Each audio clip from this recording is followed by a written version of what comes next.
May ampalaya kayo. Iwan nga eh. Ah, Yung malaki. ay yung sa tilapia. Pwede matinocho yata yan eh. Tinochohan. Tocho. Tinochohan. Tok, hindi. Wala kang black bean. Ano, black beans. Lapis. Pero parang, Bangos tilapia. bangus na lang. Nakabidyo pa na. Patay tayo dyan. Sabi niyo ba? Sa piraso. Pinapanood ko pa naman. Mag-shoutout kayo sa mga pwede sa kamala sa probinsya. Nakapal ng tigay pang bansa. Napapanood ko pa naman. So, yan. Tama yun. Ano yun eh, habang nagluluto, ano, Hindi mo na kami bigyan ng dire-diretso yan, ano. Hindi mo na kami bigyan ng dito tayo sa kapatid. Okay, sa akin yan. Sa piraso na. Shout out sa mga pugi. Sa mga pugi dyan. Sa mga pugi katulad ko. May black beans kayo. 35. Tsaka ano pala, may bawang sibuyas. Luya. Yan po. Bumibili si Ichi ng mga Ricardo, guys. Bili muna tayo ng Ricardo Magluluto tayo ng para ulam. Ki Raymond eh. Saglit lang eh. 48. Magkano yung top lang? 7? Ilan? Magkano? Dalawa lang. Tatlo hindi. Dalawa lang. 20. Tatlo. Sige, ano po? 60.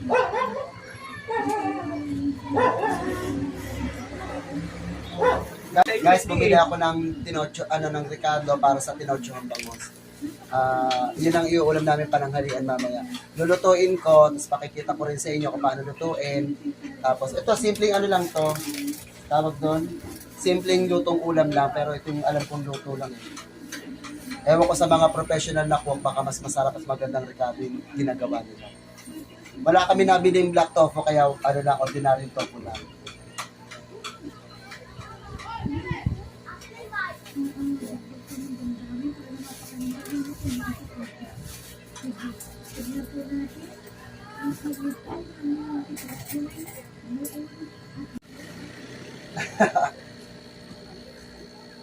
Tama? Kaya mapila ko black. Ilang piraso yung nahiwa niya? 5? Magkano ba yan?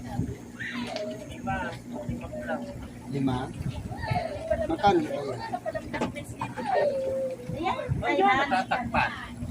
Yan guys, bumili ako ng bangos para sa tinochohan. Yan. Magkaway ka mag-shoutout sa kanila. Oh, bali na kayo ng isda, oh. Ito pa, may manok pa dito.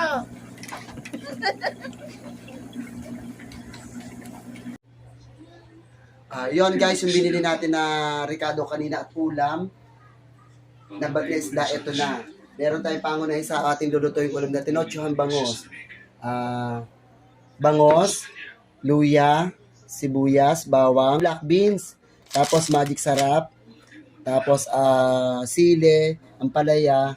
Wala kaming nabiling tahure o black tofu, kaya white tofu lang kami binili. Ordinaryong tofu lang. Tofu lang binili namin. Pwede naman to eh. Pwede yan gamitin. Kung wala kang mabiling black tofu, ordinaryong tofu lang. Pwede na. Kaya mag-start na tayo magluto.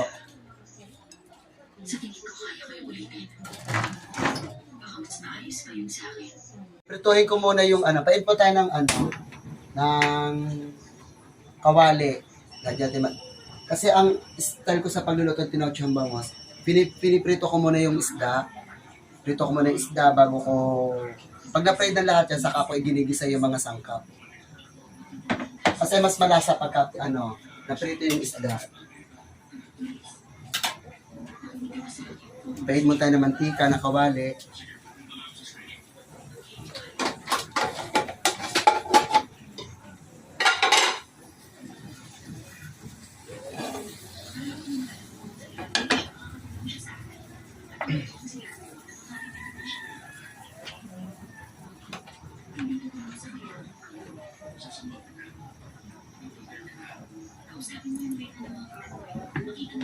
Okay na yan. Kapag mainit na ang ating kawali, saka tayo maglagay ng isda para hindi siya dumidikit. O yun guys, mainit na mainit yung ating kawali, ilagay natin ang isda. Kasi kailangan natin panangga kasi mahirap na. Na matilamsik to, bangus to eh.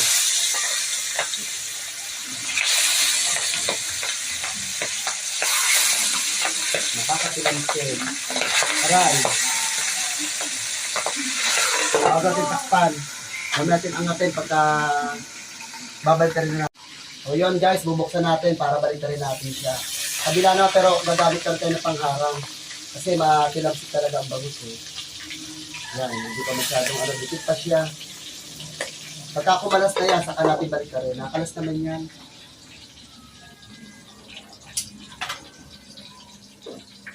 Stop muna. Yun guys, babalikan natin, parang nasurog na yata. Okay. Masakit kasi nakatilampak yung balat eh. Aray. Matilamsik yan guys, kaya kailangan mag-ingat tayo sa pagpipitin yan. Ang buhay niya kasi yung daw niya kasama sa Singapore. Pinagbubog na dami ng mga pinapako mo yung gamit o yung kabasura nang walang sila ng basura to ano. Ngayon, makita mo ngayon, hindi lagyo. Namamasura lang yun, nilagay ang content nila. Okay, sa siya. O yan guys, maglagay tayo pangalawa. Matilamsik kasi ito, kaya kailangan natin harangan.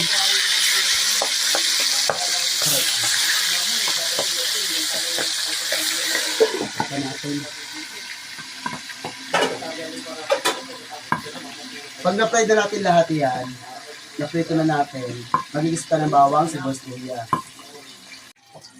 Ayun guys, buksan natin to, hanguin na natin. Ito na yung una eh. Pwede na natin itong hanguin. Kasi magigisa naman tayo ng mga sangkap niya, mga rekado niya.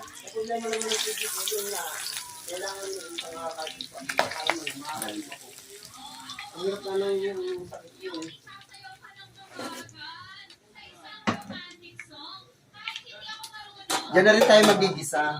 Babawasan lang din natin siya ng mantika kasi masyadong maraming mantika. Sayang kasi yung init ang kawali. Salin natin ng mantika. Sayang.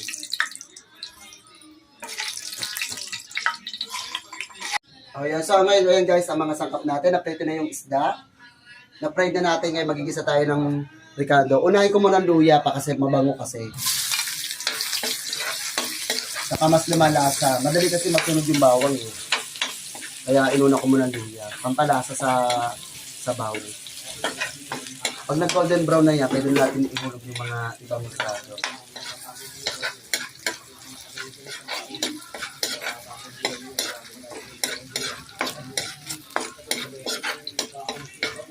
Sunod natin ang sibuyas.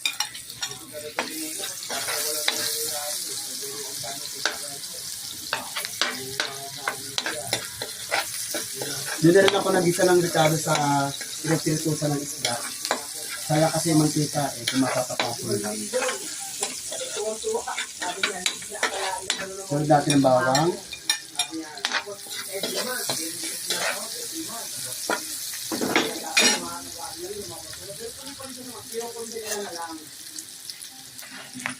Pero ang ginawa daw niya na yan, kasi yung binakasukan niya, kinukulit niya, kasi napagandang na sabi niya. Ngayon, lagyan natin ng black beans para malaki sa sabaw.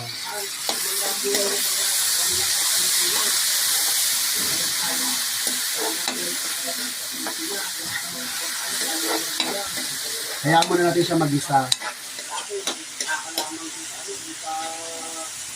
Sayang itong sabaw ng black beans.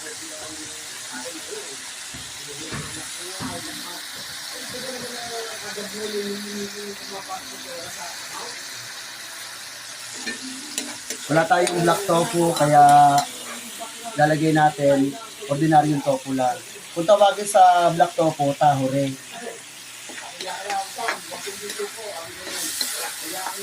Sa Tagalog yan, tahure. Ayaw ko lang sa iba, sa Bisaya, sa Bicol. Ngayon lalagyan natin itong ordinaryong tofu.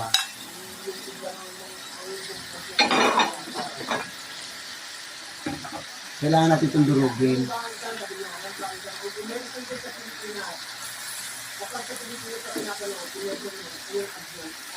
Teka.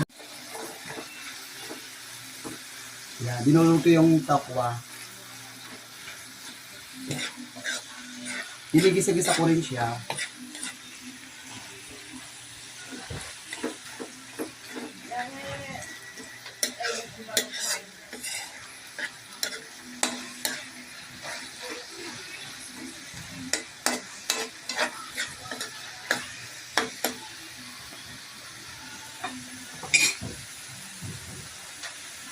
Lalagyan ko pa rin siya ng konting soy sauce o toyo.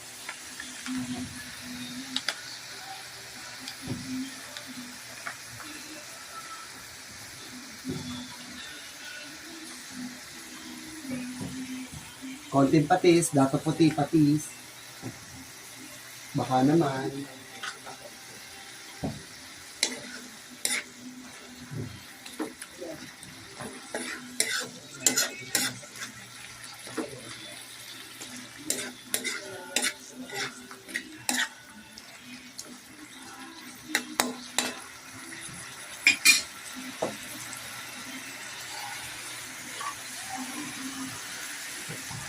Lagyan natin sa baw.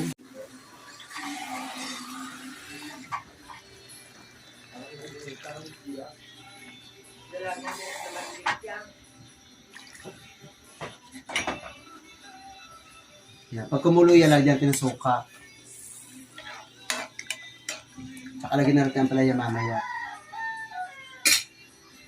Okay na lang.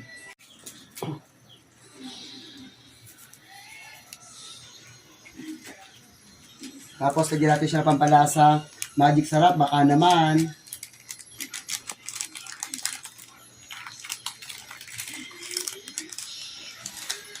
Lahat natin yan.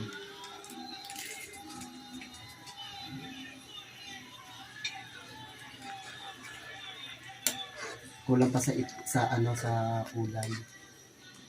Pero baka umalat naman pag nilagyan pa ng toyo.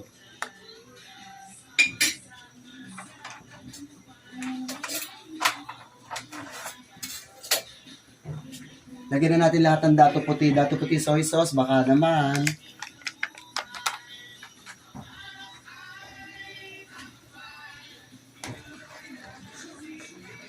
Yan, kumukulo na siya, guys. Lagyan natin ng dato puti uli, dato puti vinegar.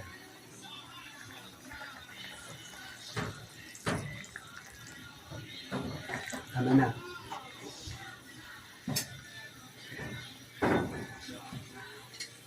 Mamaya natin unahaloy kasi may hilaw ang suka. Pag naluto na suka, lagyan natin ang palaya, sili at saka yung bangos, sabay-sabay na siya.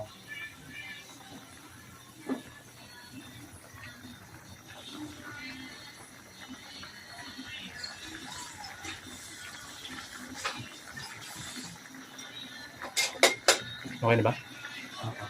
Na ang palaya. Ulitin mo. Game.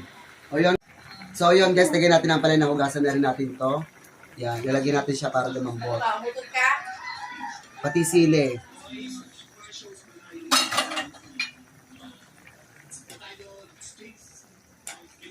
Pagka naluto ng konti yung ampalaya, lagyan natin ng isda. Lutuin lang muna natin ng konti.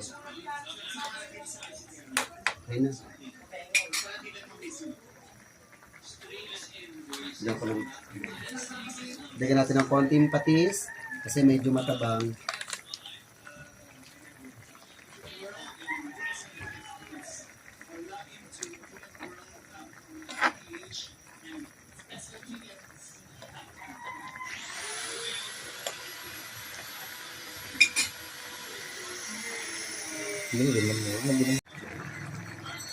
So yun guys, medyo maluluto na yung ating ampalaya. Lagyan na natin itong isda para lumasa na rin sa sabaw. Yan, malalaglag pa.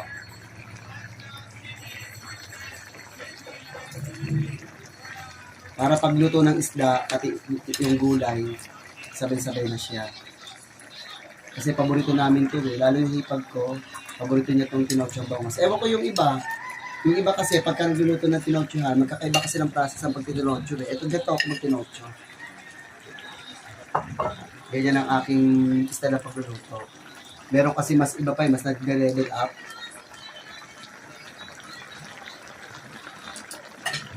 Nag-level up pa yung iba eh. Kaya, akin yan. Sinaunang luto ng tinochohan, kung nakasanayan ko, gawin pa rin.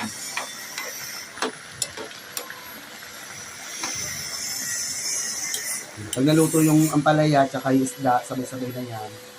Ayun yan. Titikman natin mamaya. Kasi yung isda nilagyan natin ng asin. Baka mamaya ay mapaalat naman. Kaya dati nilagyan ng konting sabaw. Yan, balikan natin siya mamaya pag baluluto na.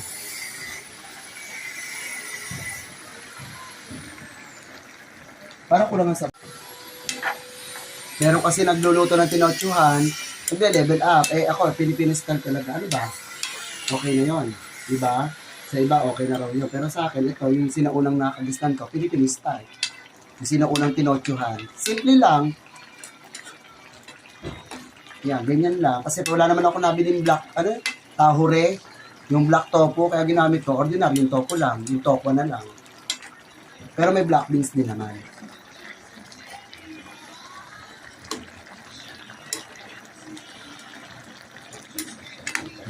Medyo tikman na natin muna. Titikman natin, baka mamaya matabang o maalat para makalkul natin yung lasa.